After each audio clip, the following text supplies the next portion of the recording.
ഹഫീൽ എന്ന ദിക്റിനെ എഴുതി ചുമക്കുക എന്നുള്ളത്. നല്ലൊരു വെളുത്ത പേപ്പർ എടുത്തിട്ട് അതിൽ യാ ഹഫീൽ എന്ന് എഴുതുക.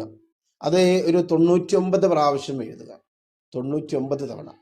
അങ്ങനെ 99 തവണ എഴുതിയിട്ട് അത് നല്ലപോലെ മടക്കി നല്ല വൃത്തിയുള്ള ഒരു രൂപത്തിലാക്കി, ഒന്നെങ്കിൽ ലാമിനേഷനൊക്കെ ചെയ്തോ അല്ലെങ്കിൽ നല്ല വൃത്തിയുള്ള കവറിലാക്കിയോ, ഒരു വെള്ളം അതിലേക്ക് എത്തരുത്, ഒരു ചളി എത്തരുത്, മോശമായ ഒന്നിലേക്കും അത് പോവാത്ത രൂപത്തിൽ മടക്കി ശുദ്ധമാക്കി ചെറിയ രൂപത്തിൽ മടക്കിയിട്ട് നമ്മുടെ ശരീരത്തിൽ എവിടെയെങ്കിലും അത് വെക്കാം. ഒന്നുകിൽ നമ്മുടെ പോക്കറ്റിൽ വെക്കാം, ബെൽറ്റ് ധരിക്കുന്ന ആളുകൾ ബെൽറ്റിനുള്ളിൽ വെക്കാം, അല്ലെങ്കിൽ പേഴ്സ് ഉണ്ടെങ്കിൽ പേഴ്സിനുള്ളിൽ വെക്കാം. ഇനി കച്ചവട സ്ഥാപനങ്ങളിലാണെങ്കിൽ സ്ഥാപനത്തിനുള്ളിൽ മേശയിലോ അല്ലെങ്കിൽ അതുപോലത്തെ സ്ഥലങ്ങളിലൊക്കെ നാം എഴുതി സൂക്ഷിച്ചു വെച്ചാൽ അതും വലിയ ഭാഗ്യമാണ് ഉണ്ടാകുന്നത്.